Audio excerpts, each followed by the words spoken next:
Señores, buenas noches. Esto es Luis Novarecio Entrevista. Hoy vamos a conversar con alguien que hace en la práctica lo que muchos declamamos. Estamos pasando un momento de frío. Aparentemente estamos en una situación de ser esta o la próxima semana la más fría del año. Y otra vez se reactiva con la discusión de las personas que en la capital federal y en todo el país viven en situación de calle. La discusión de si es el gobierno o no. Manu Lozano hace mucho tiempo que trabaja como voluntario en la Fundación Sí y viene acompañando a aquellas personas que están en una situación casi fuera del sistema para ingresarlos. Y me parece que es interesante porque es un abogado muy joven que labura allí con las manos en el lugar en donde hay que ponerlas y que evade algo que en este momento estamos pasando, que es la mezquindad de la campaña política. Hoy escuchaba con mucha atención el debate que había y la cuestión era saber si era culpa del PRO o si el kirchnerismo y demás. En el mientras tanto, River abrió el estadio para que anoche pasasen las personas que estaban en situación de calle. Inmediatamente se llenó el lugar, entonces me parece que es bueno escuchar y sobre todo la mirada que tiene alguien muy joven, insisto, que trabaja en el voluntariado sobre lo que está haciendo la campaña política. Ya lo recibo. Señor, ¿cómo estás? ¿Cómo va? Lindo verte. ¿Bien? Muchas gracias. Por favor. ¿Todo bien? ¿Todo en orden? Bueno, me alegro. Casi te tengo... No, pero sos muy joven. ¿Cuántos años tenés? No, no soy tan joven ya, Todos crecemos. 34. 35. No sos muy joven con 35. No, no te acuerdas. Domingo para la Juventud no te acordás para nada, ni lo viste a Soldán y todo eso. No, sí. Sí, ¿No me acuerdo. Entonces te pregunto cómo hacía. Nombre y colegio. ¿Te acuerdas que te tenías que presentar? Manuel Lozano, Escuela Municipal número 1, Juan Galo de la Valle. ¿Y de qué barrio? Chascomús. Chascomús. Chascomús. Cuando estabas en la escuela, ¿te imaginaste que ibas a hacer esto que estás haciendo? Y yo arranqué como voluntario muy chico, tenía 14 años. Así que en realidad fue ahí como muy simultáneo. En un hogar que estaba en Chascomús, donde yo estaba, a la vuelta de la casa de mi abuela. Íbamos los fines de semana a pasar con las chicas que estaban ahí hospedadas y estaban solas. Algunas que tenían la misma edad que nosotros, pero ya ahí era chico. Así que en realidad ahí ya empecé como a descubrir un poco, para mí, el sentido de la vida. Esto es el sentido de la vida. No, por lo menos en mi caso, no es la de todo el mundo. Claro. Digo, cada uno tiene su sentido y para mí la felicidad tiene que ver con eso, con descubrir que vinimos a hacer el mundo. ¿Y qué descubriste hasta ahora? La enorme capacidad transformadora que tiene el ser humano. Soy un convencido de eso. Creo que todos tenemos una capacidad transformadora gigante, pero que no todos tomamos conciencia de esa capacidad que tenemos. Yo digo, transformadora desde adentro y esto Y creo que es imposible una cosa sin la otra. Digo, si no hay una transformación interior, muy difícilmente la haya para afuera, ¿no? De hecho, hay algo que es clave, que es la coherencia, o sea, entre lo que decimos, entre lo que hacemos, entre nuestra vida, para adentro y para afuera. 14, digo, ibas, que eran chicas, un hogar de tránsito. Sí. ¿Y por cómo Con llegaste? algunas cada tanto nos seguimos escribiendo. ¿Pero cómo llegaste? ¿Porque supiste que estaba? ¿La escuela te No, llevó? había una organización juvenil ahí en Chascomús y yo soy bastante intenso, inquieto, hiperactivo. Y nada, y nos encariñamos, después le festejamos el cumpleaños de 15, digo, éramos muy chicos, y bueno, y ahí arrancó como esto del voluntariado, sin siquiera saber que era el voluntariado, ¿no? Bueno, éramos muy chicos, era casi, te diría, un juego con mucha responsabilidad, pero era como acompañar el crecimiento de las chicas, que había de nuestra edad, y más chicas también. Me acuerdo, Sarita era la más chiquita, tenía 1 año y medio. Y desde entonces no paraste, hace 20 años que estás en el voluntariado. Exactamente.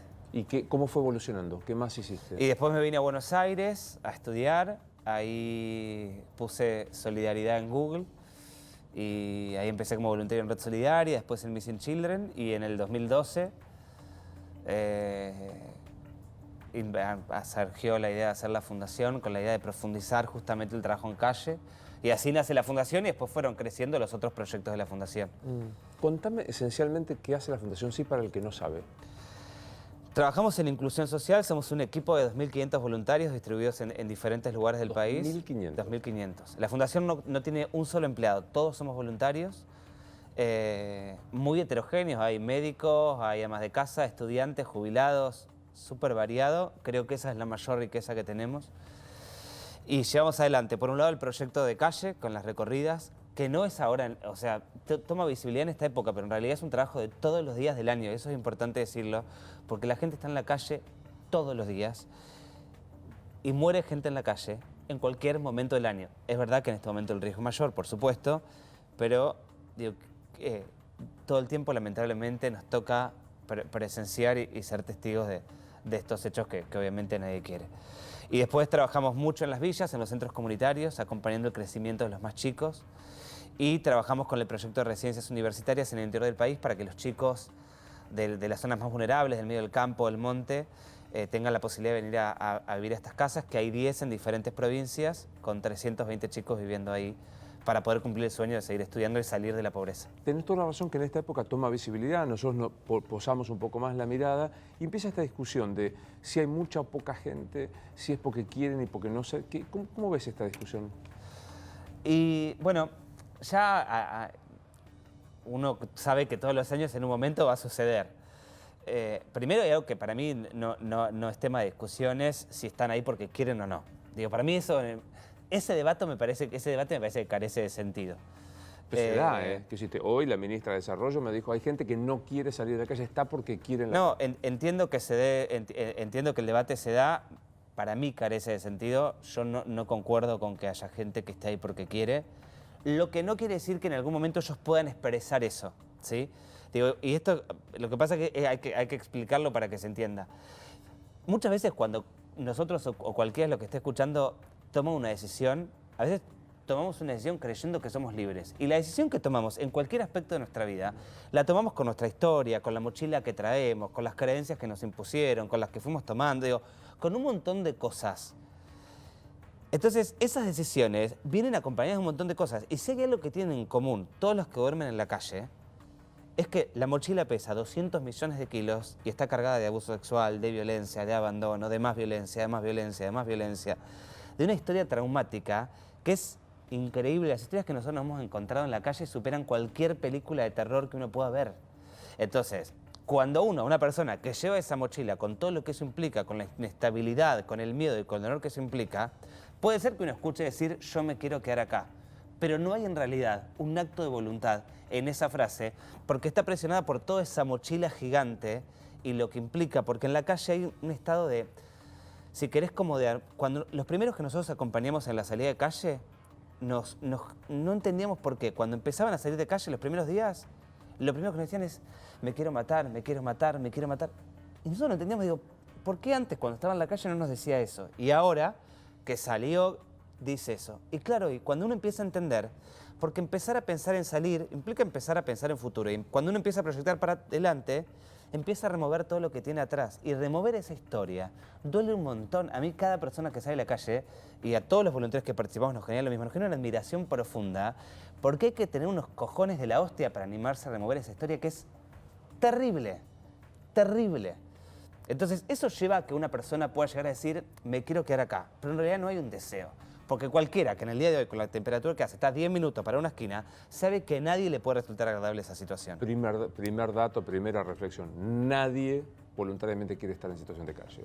Digamos, es una expresión aleatoria o casi de autoprotección para sí. no... Y donde hay mucho miedo. Digo, hay mucho miedo a revincularse con la familia, hay mucho miedo a los adultos. Digo, porque desde que son chicos, digo, cuando un chico a los 2 años, a los 3 años lo abusaron sexualmente, imagínate qué confianza va a tener para vincularse con un adulto. Si que además el que lo abusó muy probablemente era de su vínculo cercano, de su vínculo de confianza, si no era su mamá o su papá. Entonces, obviamente, es pedirle muchísimo. ¿Importa el número si hay más, menos, 1000, 3000, 5000? No sé, ¿qué visión tenés de esto? Porque la discusión es oficialmente hay solo 1000. Mirá, si fueran 10, igual sería una bestialidad, digo. Tendríamos que intentar que no haya nadie. Entiendo que también varía mucho qué se considera por personas o qué factores se tienen en cuenta, qué indicadores para que ese número sea mayor o menor. La realidad es que en la calle, como está hoy, desde nuestro punto de vista, todo número es aproximado y entre comillas porque hay una movilidad tan grande que antes no era. Antes había una población mucho más fija. Hubo 2 cosas que para nosotros cambiaron mucho en los últimos 10 años. Antes la población era más adulta, digo, la mayoría de 45, 50 años. Cada vez, lamentablemente, son más jóvenes. Y a su vez, apareció el Paco. Y eso ha hecho que haya mucha más movilidad. Que a nosotros, inclusive, nos complique más el trabajo, porque hacer el seguimiento de alguien para poder acompañarlo, para que se reincorpore y mejore su situación. Digo, si un día duerme en Núñez, otro día en San Telmo y otro día en Microcentro, es difícil hacer ese seguimiento porque no sabes nunca dónde lo vas a encontrar. Y por ahí lo ves hoy y después hasta dentro de un mes no lo vemos. Esos casos son los más complejos de llevar adelante y de acompañar. Entonces, con tanta movilidad, obviamente, hacer ese conteo es difícil. Depende del día que lleves la contabilidad, es el número que te va a dar, si contabilizas 2 o 3 veces, si incluís o no a los que duermen en los paradores, que en realidad tiene el que duerme en el parador, ¿tiene el problema habitacional resuelto? No, claramente no. Claro, tiene problemas, no tiene dónde ir. Está durmiendo hoy en la calle y hoy duerme en el parador. Como entran y salen del parador, en realidad no sabes si mañana va a tener lugar en ese parador o no. Digo, la mirada esta que uno tiene, decir, yo veo mucha más gente durmiendo en la calle ahora. ¿Está bien? ¿Se adecua a esto que estás diciendo? Bueno, hay diferencia del número, pero todos coinciden, desde los oficiales hasta los no oficiales, que sí hubo un aumento. Un aumento de la gente que duerme en calle y un aumento de la gente que viene durante el día a pedir porque no llega a fin de mes, ¿no? Eso, en ambos aspectos hay un aumento. ¿La sí. política habla digamos, un idioma parecido al tratar de solucionar o es zaraza para sobrevolar y tapar lo que pasa? Depende. A mí obviamente uno en lo que hacemos, uno todo el tiempo ve lo que falta, ¿no? Digo, indefectiblemente, es como cuando recorremos el país, justamente vamos a los lugares no turísticos, a donde... también a mí no me gusta generalizar porque por ahí hay gente que hace un laburo desde su lugar chiquitito que también hace un laburo que es importante y una vez encuentra trabajadores sociales en los hospitales que con los pocos recursos que tienes intenta poner lo mejor de sí para acompañar a la persona y uno ve que realmente está involucrado. Por supuesto que hay una parte de responsabilidad de la política, desde luego, y también creo que hay una parte de responsabilidad de todos como sociedad. Digo, yo no soy funcionario público y también me siento parte responsable porque soy parte de la sociedad igual que ellos. Digo, y ahí hay algo, me parece que todos nos tenemos que hacer cargo. Digo, no sé, el empresario que si alguien tiene antecedentes no lo contrata y también está siendo un poco responsable. Digo, porque cuando las puertas laborales se van cerrando, es difícil. Ese tipo, claro. Cada empresa con la que nosotros trabajamos, que se anima, a pesar de saber que vienen de la calle, con la historia, que han hecho tratamiento por adicciones, a contratar a una persona, y yo me pongo de pie y lo aplaudo. Digo, porque no son la mayoría las que se animan a eso. ¿Implica correr un riesgo? Puede ser. Pero si no corremos ese riesgo nosotros, ¿quién nos va a correr? ¿Qué es lo que más te sigue noqueando cuando salís a la calle y que decís, no puedo con esto? Todo. Todo. Y creo que eso hace que lo sigamos haciendo. Recién venía en el auto con Val, una voluntaria hace muchos años para acá, y me decía, con la muerte de Sergio quedé muy movilizada, lo digo y lloro. Hablaba con Laura, digo, porque Sergio tuvo visibilidad ahora, su fallecimiento, porque justo hace frío, pero hace 15, 20 días atrás murió Javier, Callao y Santa Fe, y no se enteró nadie. Para el que no sepa contar el caso de Sergio. Sergio falleció ahora en San Telmo, se está estudiando, pero se supone que por hipotermia hace 2 días atrás. Y uno lo moviliza como la primera persona, ¿no? que uno vio y que uno acompaña. Y sobre todo, bueno, en los casos que uno va conociendo, nosotros en todo trabajamos a través del vínculo. Digo, y de la concepción que estamos en momentos diferentes, lamentablemente, y ojalá que sea circunstancialmente, pero somos iguales. Y desde ese vínculo, lo primero que se genera es cariño. Entonces, digo, ese vínculo nos permite hacer todo el trabajo a nosotros, pero sobre todo a ellos, porque cuanto más confían en nosotros, más se animan a confiar y a contarle a los psicólogos lo que les pasa y empezar a sanar todo eso. Y todo eso que les permite todo eso también hace que cuando algo sale mal, el dolor sea mucho, porque no es un desconocido. Contame para los que no tenemos idea, ¿cómo es el acercarte, el abordar? Te encontrás a Sergio Javier en Callao y Santa Fe, en San Telmo, donde sea. ¿Cómo arrancás el vínculo? Con la mayor naturalidad posible. Con la mayor naturalidad posible. Siendo sí o sí muy respetuoso, entendiendo que para ellos esa es su casa. aunque no tenga un domicilio, aunque para nosotros sea la vereda un espacio público, para ellos esa es su casa, y así como yo, Luis, no iría a tu casa y entraría sin tocarte timbre, acá exactamente es lo mismo cuando ellos están en la calle. Entonces uno se acerca despacio, ve si realmente ellos en ese momento tienen ganas de charlar o no. Ahora es más fácil porque imagínate que lo hacemos todos los días del año hace muchos años, entonces la mayoría nos conoce, nos espera, pero cuando hay alguien nuevo, cuando hay alguien que no nos conoce, con mucho respeto, respetando si tienen ganas de hablar. Hay días que sí, hay días que no, hay días que están más dicharacheros, hay días que por ahí se da una conversación más graciosa, sí, que se sucede un momento divertido, el festejo de un cumpleaños, digo, y hay días donde son charlas más profundas, más movilizantes, respetar eso. Y para mí hay dos cosas que nosotros aplicamos mucho, que es intentar ponernos siempre a la altura. Siempre se lo contamos a todos los voluntarios nuevos que arrancan. Si ellos están sentados, nos sentamos, si están parados, nos quedamos parados. Para que no sea la mirada del yo que vengo, que no estoy en la calle, para el de abajo, esta cosa del de arriba para el de abajo, no, que las miradas estén a la misma altura. Eso parece un detalle y no lo es. No, claro. Primero porque es reconocerlo como un ser humano. Y lo otro que no es menor es preguntarle cómo se llaman. Y nosotros también contarle cómo nos llamamos, porque es algo que sí o sí vamos a tener los dos. Si nosotros les preguntamos DNI, por ahí vos no tenés, yo sí. Te pregunto la edad, vos sabés la tuya, o por ahí no, y yo sí. Varias cosas por ahí no concordamos, pero en el nombre, o aunque sea falso, porque a veces no te dicen el nombre, ellos tienen un nombre con el que se identifican y nosotros también. Entonces ya partimos de algo que los dos tenemos. Y ni te digo, si al otro día cuando uno vuelve, se acuerda el nombre. Dice, o la mano Porque o es una otra cosa. forma, exacto, ellos se lo acuerdan seguro. Es una forma también de decir, che, lo que me dijiste, me lo acordé, me importó. Y ahí está, en esas cosas, que parecen detalles, que parecen simples, que cuando uno lo escucha parece, uy, qué naif lo que están diciendo, pero ahí implica toda la reconstrucción de la autoestima, que es la clave para que cada una de estas personas pueda empezar a salir. Por eso también al gobierno lo desconcierta tanto esta problemática todo el tiempo, a este y a los que estuvieron y a los que vendrán, porque es una problemática que no la termina de resolver el dinero. Por eso, y lo cuento porque nos hemos dado la cabeza contra la pared, no está resuelto el problema cuando la persona arranca a trabajar y obtiene un sueldo. Porque si no se sana todo el resto, la persona no puede sostener ese trabajo. Por eso es tan complejo. ¿Y ahí qué es lo que vale? El voluntario que está al lado, que lo acompaña, que le pregunta, che, ¿qué pasa? Y nosotros, el otro día charlaba con Willy, que hace 5 años que está fuera de calle. Ha hecho un proceso que es maravilloso, se ha revinculado con la familia. Increíble. Todavía hoy sigue durmiendo vestido. No puede sacarse la ropa, porque él nunca, obviamente en la calle duermen con la ropa. Él está en su cama hoy y él dice que él se saca la ropa y se siente tan vulnerable que no se puede dormir, se tiene que volver a poner la ropa. 5 años después, Luis, 5 años después, todavía no se puede sacar la ropa para dormir. Digo, para que entendamos lo difícil y complejo que es, ¿no? No hay metáfora cuando vos decías, hay algo que nos iguala o que nos hace pares, que es el nombre. Porque hay gente que no sabe su edad, no hay metáfora ahí. No, nosotros...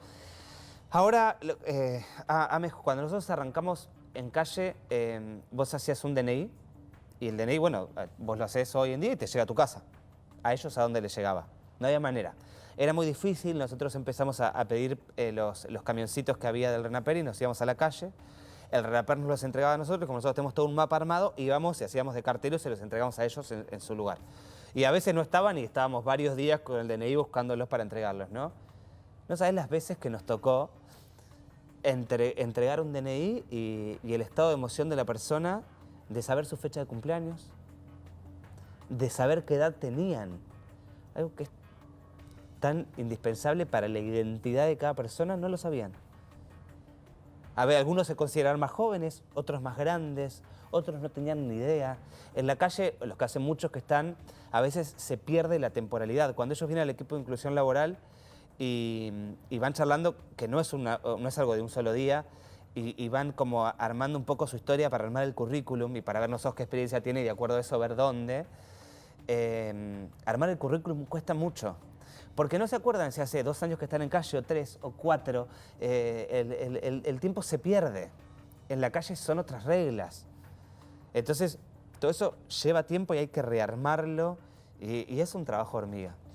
¿Cuándo decís, imagino, pudimos, es un éxito, Willy, este chico que lo sacaste hace 5 años y se revinculó con la familia, tiene laburo, eso se parece, no sé, desde acá se parece como al éxito.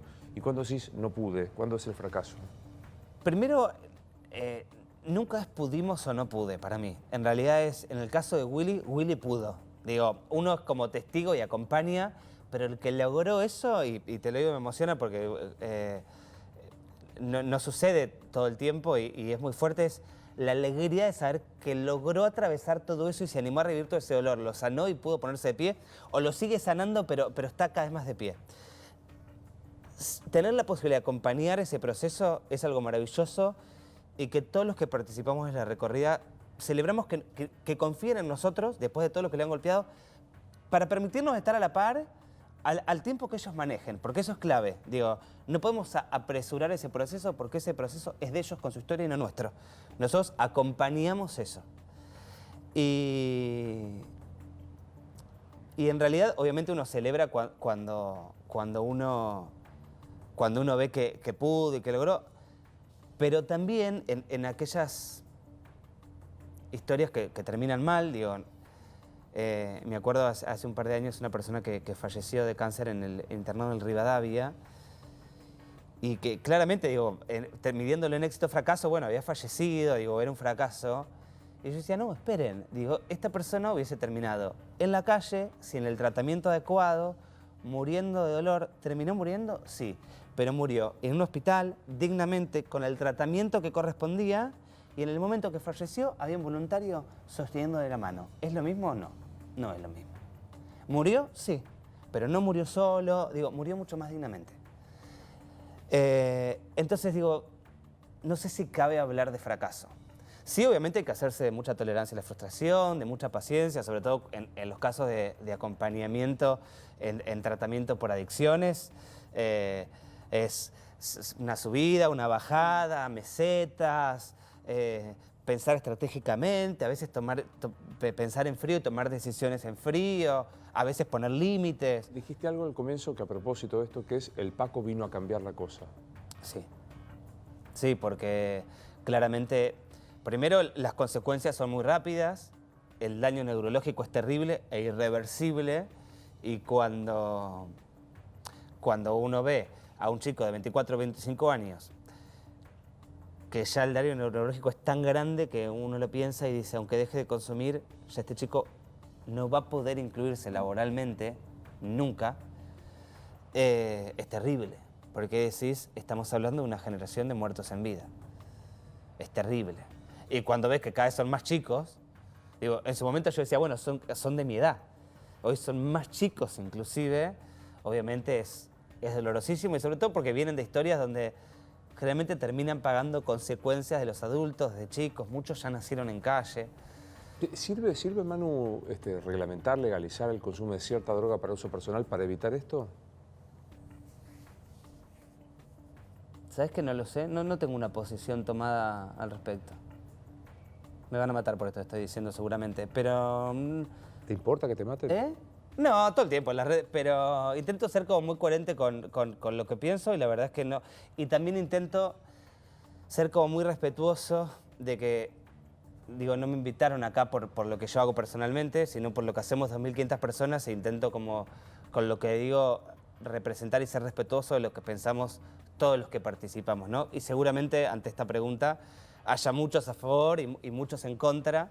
Y intento como ser respetuoso de todos ellos porque creo que, primero porque los admiro profundamente y segundo porque, como te decía al principio, esa heterogeneidad me parece la mayor riqueza de la Fundación. A mí me emociona la paciencia, los primeros días, por ejemplo, hay alguien que consume mucho, a veces hay 2 o 3 días que están atados y es terrible. Es una imagen espantosa. Y ver al voluntario que le acaricia la mano mientras esa persona está atada y que a veces se torna violenta por la abstinencia y con el amor con que se hace, el tiempo que se le dedica, con todo el dolor que eso implica, de ambas partes, a mí me emociona y me genera una admiración enorme. Me detengo un segundo en eso. ¿Cuánto te importa lo que dicen? ¿Qué dice tu familia de esto que haces? Bueno, un poco todos participan, así que son parte. Mi mamá es voluntaria, lleva adelante todos los papeles de la fundación. Mi hermana es contadora y es la contadora voluntaria de la fundación. Mi viejo no vive acá, pero en lo que puede también intenta dar una mano. A mi viejo fue el que más le costó entender un poco esto y entender que no era un juego y que era una forma también como que era una elección de vida y que era elegir vivir más despierto. Elegir vivir más despierto. Sí. Explícame eso. Yo a veces, no sé, en los últimos meses a veces me enojaba más de lo que quería y más de lo que quiero. Y creo que uno de los desafíos que tenemos quienes trabajamos en esto y quienes estamos como en contacto permanente con situaciones de dolor y de injusticias terribles todos los días, llevan a que uno se enoje, obviamente, digo, porque hay situaciones que indignan, porque hay cosas que se hacen mal y porque hay momentos, digo, si yo te dijera que en ningún momento se me cruzó por la cabeza ir a putear a un funcionario público, te mentiría, desde luego que sí. Pero creo que desde el enojo no se construye y es un trabajo interno nuestro el transformar todo ese enojo en energía productiva. En lo personal es algo que intento meterle mucha garra para que no me llene de enojo porque me terminaría transformando en una persona renegada y odiosa que no construye. Y en los últimos meses me pasó que me veía como muy enojado y pensaba para mí como, bueno, que el agradecer, el estar despierto, agradecer te estoy contando algo como muy íntimo, pero agradecer todas las personas despiertas con las que me encuentro, bueno, y esperar que en algún momento los que están dormidos despierten, ¿no? Pero sin enojarme con los dormidos. ¿Qué es nosotros los dormidos? No soy quien para decir quién está despierto y quién está dormido. ¿A qué tenemos que despertar? ¿A qué tenemos que despertar? A entender que somos parte de un todo y que somos responsables no solo por nuestra vida, sino por los que nos rodean y que esta capacidad transformadora de la que yo te decía al comienzo, que cualquiera de nosotros tenga esta capacidad, que está buenísimo, también nos llena de responsabilidad para mí, porque si tenemos la capacidad, tenemos la responsabilidad. Y si tenemos la responsabilidad es algo que tenemos que hacer. Cada uno desde su lugar, digo, cada uno elegirá la problemática, cada uno elegirá la causa, las formas. Hay mil caminos y creo que todos son válidos, siempre que sean con respeto y genuinamente. Pero sí no hacer caso omiso a esa capacidad que tenemos. Y cuando digo no enojarse con el que está dormido o con el que por ahí está, y que a todos nos pasa en algún momento, digo, creo que todos por ahí estamos despiertos en algo y dormidos en algo. Un poco la sociedad en la que vivimos y el mundo a mil todo el tiempo nos lleva a estar un poco a veces en una cápsula que nos cuesta y que salimos y entramos en un tema y en el otro permanentemente. Y bueno, el desafío es el involucramiento, el compromiso y que esto continúe en el tiempo, ¿no? Yo digo, grupo amigo, que te deja de joder, sos abogado, anda a laburar estudio, ya está, ya hiciste 20 años. Y al comienzo, no, ahora ya no, pero... Y a su vez, la realidad es que uno terminó como... hoy mi vínculo de amigos más cercanos, todos participan de la fundación, o los de la fundación se terminaron haciendo como mi vínculo más cercano. Te mentiría si te digo que el mundo no me duele, y te mentiría si te digo que dentro del contexto de este otro mundo que significa la fundación para los quienes formamos parte, me llena de esperanzas y me permite que el mundo me duela menos, ¿no? Pero digo, aparte ¿Entiendes lo que quiero decir? Sí, absolutamente. Pero digo... Porque estoy yendo más a cuestiones íntimas de lo que pensé que podía llegar a decir. Pero justo dar las preguntas y ves lo que me pasa y lo que siento. Pero digo, aparte tenés que laburar para sobrevivir, porque esto es un voluntariado y vos sos abogado. ¿Ejercés como abogado? No, trabajo en una cadena de gimnasios. ¿Haciendo? Los asesoro en responsabilidad social hace ya 3 años y es como la forma que encontré. Me lleva muy poco tiempo, no tengo que ir a cumplir horario en ningún lado y eso me permite, nosotros por la residencia estamos todo el tiempo viajando por el interior y por la fundación, que está en diferentes lugares, las recorridas y demás. Entonces fue como la forma de equilibrar. Tengo un sueldo que me permite vivir, no tengo grandes ambiciones económicas. Estoy convencido que los seres humanos necesitamos para vivir mucho menos de lo que creemos que necesitamos. ¿Y para qué sirve la plata? tiene que servir para satisfacer las necesidades básicas, para darse un gusto, para descansar también, obviamente. No creo, digo, está buenísimo, a todo el mundo le gusta tener un lugar lindo donde estar, está buenísimo, pero no en esta cosa del consumo desmedido en el que vivimos. Mira, hoy contaba a la mañana en un programa de radio un cuento que leí hace poco, que es un cuento infantil que me encantó, que se llama ¿Por qué los gatos no usan sombrero? Y decía que el gato que se pone sombrero le encanta como le queda, pero que cuando se pone sombrero dice, ay, me voy a poner unos lentes que me quedan bien con el sombrero. Y cuando se pone los lentes dice, me voy a comprar un estuche para guardar los lentes. Y cuando se pone el estuche, se compra un saco para guardar el estuche. Y cuando se pone el saco, se compra el pantalón que le combine con el saco. Y ahí termina comprándose los zapatos y cuando tiene los zapatos, le paga a otro gato para que le lustre los zapatos. Por todo eso los gatos no usan sombrero. Era un cuento infantil, pero a mí me pareció maravilloso lo que una cosa nos hace creer que necesitamos otra y otra y otra y otra y otra. Y si uno se pone a pensar, digo, va a la casa de cualquiera de nosotros, nos daremos cuenta que gran parte de las cosas que tenemos ahí no las necesitamos para vivir. Pero ¿y nunca sucumbiste un toque a la tentación? No te digo del gato que te lustre los zapatos, pero digo, del llegar hasta el saco. Todo, no, pero todos. Y en un equilibrio está fantástico. Digo, por eso aclaro, porque si no parecería, digo, vivo en una casa, no vivo en una carpa, tengo celular, no es que... No creo que todos tengamos que salir a vivir en carpas en una plaza, para nada.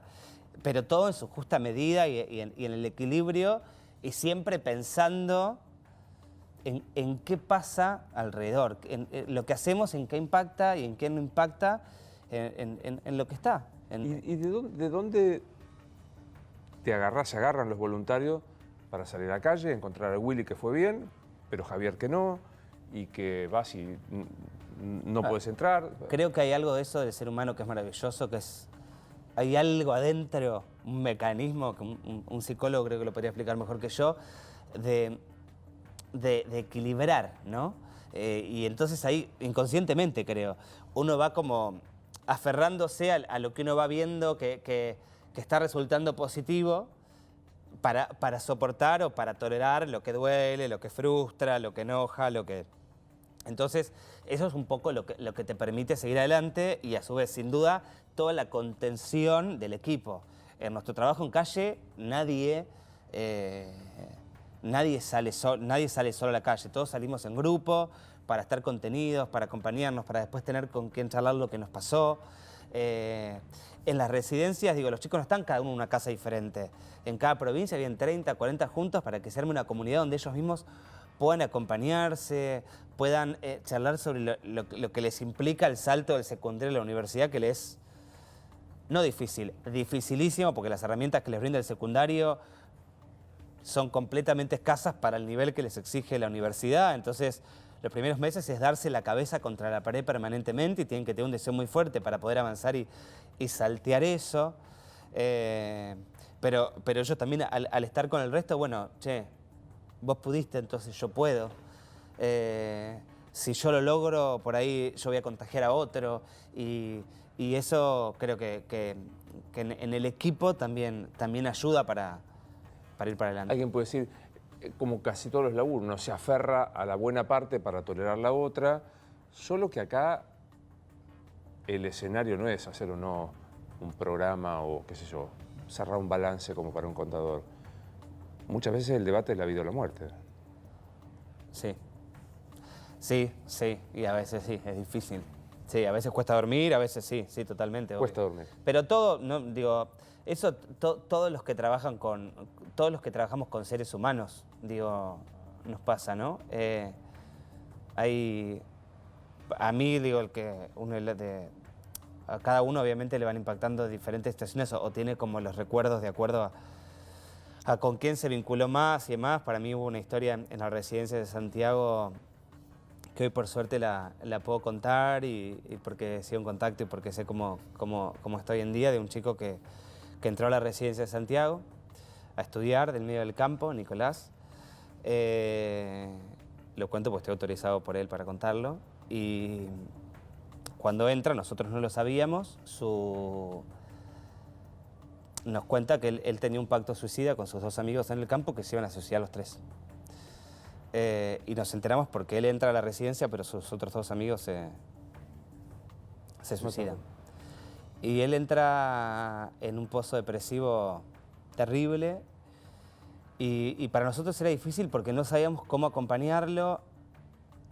El proyecto realmente no estaba diagramado para acompañar a alguien así. Vivía con otros 17 chicos que estaban estudiando. Él estudiar no estaba en condiciones de... Nicolás, 18. 18. Y fue muy difícil, estuvo con nosotros 3 años. Y fue muy difícil porque todo el tiempo, digo, si sonaba el teléfono era de Santiago del Estero, uno atendía con miedo porque no sabía, obviamente pusimos profesionales a trabajar y demás, pero bueno, había un riesgo muy grande, sobre todo el primer tiempo. Y no había dónde, ¿viste? En dónde apoyarse. Unos papás maravillosos, pero que estaban en una condición muy complicada, entonces los profesionales decían, si lo mandan al campo de vuelta, va a terminar de cumplir ese pacto con los amigos. Y digo que hoy lo puedo contar porque nos costó mucho y todo el tiempo era qué hacemos, qué no hacemos, si lo sacamos, si lo... Era terrible la decisión, por esto que vos decís, digo, detrás está la vida o la muerte. Y me acuerdo cuando ya estuvo bien y que se fue, hoy vive acá en Buenos Aires con parte de su familia, trabaja, está contento y uno ya lo ve diferente. Él te dice algo que a mí me emociona mucho, que es el objetivo del proyecto era que obviamente ellos salieran con su título universitario, que pudieran trabajar, y él siempre dice, yo no me llevé un título universitario, pero me llevé algo mucho más importante, y es que hablar a tiempo te salva la vida. Y es muy fuerte porque muchas veces todos los que coordinamos el proyecto nos acostábamos a dormir pensando qué hacemos, qué carajo hacemos, sin dejar de pensar en los otros 17 que convivían con él. Y bueno, y hoy cuando ves que ese fue su aprendizaje y que es maravilloso y que hoy lo tiene en vida y que es un chico contento y es espectacular, decís, bueno, todas esas noches donde uno, nada, se maquinaba y él también, por supuesto, bueno, valieron la pena, ¿no? ¿Vos crees en algo? Digo, en Dios, en naturaleza, algo de Sí, eso. creo en algo. No sé qué nombre tiene, pero en algo creo. Una suerte de inteligencia. Creo que hay algo superior, que no creo que esté ligado a la religión. Algo superior. Pero si querés que le llamemos Dios, le podemos llamar Dios, digo. Sí, sí. Dios, suponete, algo superior, Dios. ¿Por qué permite el sufrimiento tan tremendo como el de Nicolás o el de tantos otros?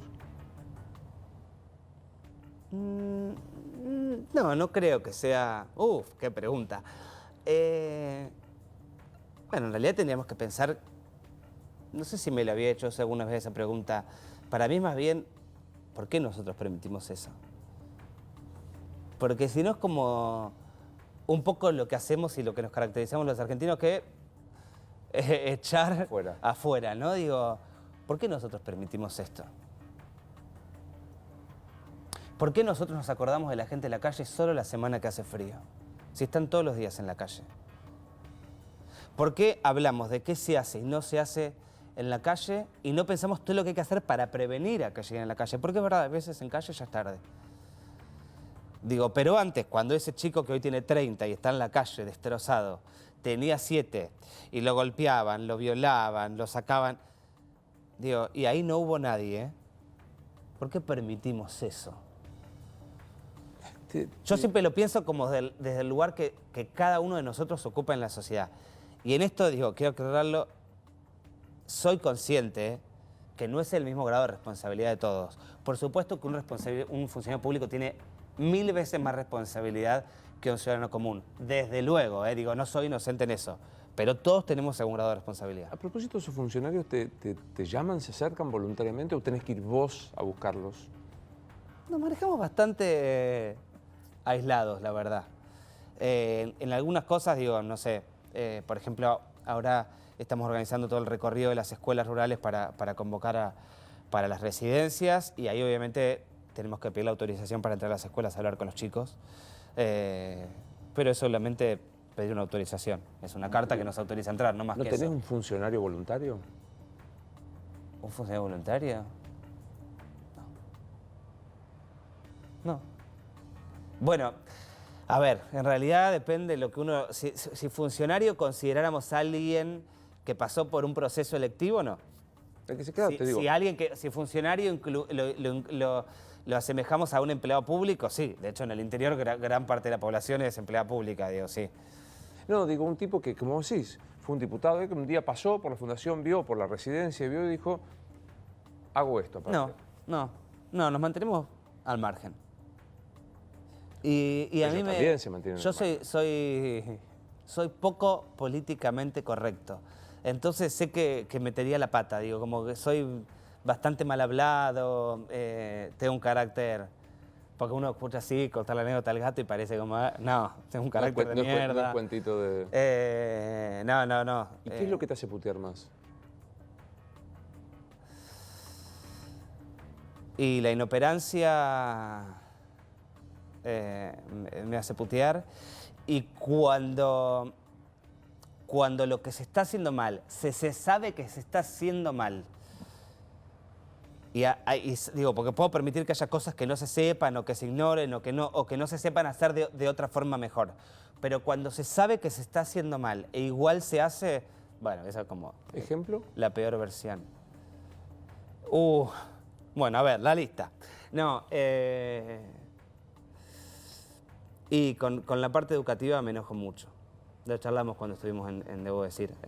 Ahí me enojo. Me enojo mucho porque, y nos pasa a todos, digo, cuando vas y entrevistas a los chicos que quieren entrar y ves las ganas que tienen y ves que estuvieron por ahí 10 días vendiendo empanadas para pagar el pasaje para venir a la entrevista para intentar entrar, y ves todas las ganas que le va a poner y que el resultado, que no es positivo, no tiene que ver en lo más mínimo con el esfuerzo que hizo ese chico. Al contrario, pues si fuera por el esfuerzo sería 10, el abanderado. Digo, tiene que ver con todas otras cosas que son completamente ajenas a su esfuerzo y a su vida. Ahí te enojas. Digo, cuando me encuentro... A ver, Iván, estudiante, está haciendo el ingreso ahora de veterinaria en Corrientes, en marzo. Él entra a la residencia, un chico con muchas capacidades. Entra a la residencia, arranca a cursar el ingreso, se da cuenta que no entiende nada. Él había trabajado en el campo del verano, su papá también. Junta todo lo que su familia había juntado, que eran sus ahorros, para el resto del año, y paga una academia sin decirnos. Y empieza la academia y claro, empieza a entender, pero se da cuenta que en 20 días de academia, que era un mes, no llegaba a hacer todo lo que la secundaria no le había. Y entonces nos decía... Ahora entiendo que todas las horas libres que estuve, todos los días que no había clases, que son muchísimos, que en su momento, cuando era pendejo, no me daba cuenta y lo celebraba porque me iba a jugar al fútbol, hoy estoy pagando las consecuencias. Cuando escucho todo el esfuerzo y todas las ganas que hace ese chico y así todo desaprueba el examen, por responsabilidades y culpas completamente ajenas a él, y ahí me enoja mucho. Porque eso se sabe. No es que no se sepa, se sabe. Y se sigue haciendo. Imagino, es un absoluto prejuicio, que hay como 3 tipos de públicos que te está viendo en este momento. El absoluto, uno que no te ve, que no le importa nada, te está diciendo. Yo pago los impuestos, que se ocupen. Mi papá pensaba así. Yo me crié en Chascomús era raro que alguien tocara el timbre para pedir, ahora no es tan raro, pero me acuerdo de 2 oportunidades que un chico, yo era muy chico, que tocó la puerta y mi papá abrió y les dijo, yo pago los impuestos, y cerró la puerta. Bueno, tan eso que... Mi papá no le gusta que yo cuente eso, pero hoy mi papá piensa diferente y a mí me alegra que piense diferente. Qué transformación, ¿eh? Sin duda, sí, me pone contento. Digo, tu ex papá, hay un sector. El que está laburando es otro, el voluntario, el que está con vos, que vino acá. Y hay, me parece, una franja intermedia que se siente tentado a ayudar, pero dice, o no tiene sentido, no va a cambiar nada, o no tiene tolerancia al sufrimiento. ¿Qué le decís a esos? Bueno, a los que no tienen tolerancia al sufrimiento, yo pensaba lo mismo de más chico. Yo pensaba que no lo iba a poder soportar, que no lo iba a tolerar. De hecho, psicología era una de las carreras que quería estudiar y no estudié porque me parecía que no iba a tolerar, que era muy sensible. Y que todos los seres humanos tenemos los recursos como para poder hacerlos. Que por ahí no los conocemos y hay que buscarlos adentro, pero están. Y que confíe en el equipo y que nadie está solo y que todo se hace en conjunto. Y al que cree que no tiene sentido, que lo peor que nos pasa, no como país, que lo peor que nos pasa como mundo es la resignación. Digo, si creemos que no tiene sentido, ¿con qué finalidad vamos a ser padres o con qué finalidad vamos a traer otro chico al mundo? ¿Con qué finalidad? ¿Cómo no va a tener sentido? La resignación. Digo, y además, digo, si nosotros, que no vivimos en la calle, que no nos pasó lo que les pasó a ellos, que no estamos pasando hambre en este momento, que tenemos trabajo, creemos que no tiene sentido, ¿qué queda para el resto? Estoy convencido de que tiene sentido y que vale la pena. Tremenda, ¿no? O sea, la resignación es... Totalmente. Ojo, inclusive en los sectores más vulnerables, cuando nosotros vamos a las escuelas, una de las cosas con las que nosotros tenemos que pelear en el buen sentido, es la resignación de los chicos. Ustedes también pueden. Me queda poquito tiempo. Porque el deseo es lo que lleva al ser humano adelante, digo, es lo que nos mueve a todos. Hay otra vuelta. ¿Cómo hace la gente que quiere acercarse, la que quiere colaborar? Digamos, ¿cómo hace el que quiere conocerte o el que quiere decir, yo puedo aportar esto? www.fundacionsi.org.ar. Ahí están todos los proyectos, todos los contactos con todas las sedes que tenemos en todo el interior del país. Estamos en casi todas las provincias. La sede queda acá muy cerquita, Ángel Carranza 1962. Abierto a absolutamente todo el mundo. Digo, quiero ir a aprender. El camino del voluntariado es súper íntimo. Que vengan, que prueben, que experimenten, que pregunten, que se saquen las dudas. Este sábado hay reuniones para nuevos voluntarios de cada uno de los proyectos. Si entran ahí a las redes sociales de la Fundación también van a poder ver. Fundacionsi.org.ar. Exacto. Ahí está todas las formas de colaborar, de donar, de sumarse, todas las formas. Es tradición de este programa que la última es sencillita, es la más fácil de todos, que es nos morimos y qué pasa. Y ojalá hayamos dejado el mundo un poquito mejor que el que lo encontramos. No, yo te estoy pidiendo un deseo. Y eso es lo que deseo que pase cuando... ¿Pero y qué crees que pasa? ¿Qué? Creo que nos transformamos en otra cosa. Y si no nos vamos a la Tierra, que tampoco es una idea que me disgusta. Dijiste al principio que la felicidad es... Descubrir a qué vinimos. ¿No te da feliz haber tenido la posibilidad de descubrir qué es lo que te apasiona y hacerlo todos los días? Lo que tenemos la posibilidad de descubrirlo, ya somos unos privilegiados. Y a su vez, cuando lo descubrimos, poder hacerlo, tenemos que agradecer cada día de nuestra vida cuando nos levantamos. No hay mucha gente que tiene esa posibilidad. Sucede que ese ejercicio de libertad, de descubrir lo que uno es, no es livianito. Para nada. Nadie dijo que vivir sea liviano. Hay que animarse, es un desafío. Depende de cada nosotros qué riesgos querramos correr. Digo, para mí hay que correr todos los riesgos, ir en carne viva todo el tiempo. Es un hermoso título de novela. Nadie dijo que vivir sea liviano. Y no, la verdad es que no. De hecho, no elegiría vivir liviano. A mí, digo, más allá de que hoy te decía, digo, el mundo en el que vivo me duele, yo celebro que me duele y eso es lo que te decía cuando celebro estar despierto. Celebro que no esté viviendo en una burbuja y que la vida me sea liviana. Porque eso quiere decir que la vida te está pasando por al lado y que no te diste cuenta. ¿Cuál es el límite, el riesgo de esta celebración de ir en carne viva, que no sea un placer este dolor? No creo que sea un placer. Creo que es el riesgo de tener la posibilidad de encontrarte con el otro, de estar cerca, de saber qué le pasa, de saber qué te pasa, de que aprenda, de que aprendas, de enseñar, de que te enseñen. Digo, no hay uno que da y uno que recibe. Es un ida y vuelta permanente en todo. Digo, yo odio la palabra beneficiario, por ejemplo.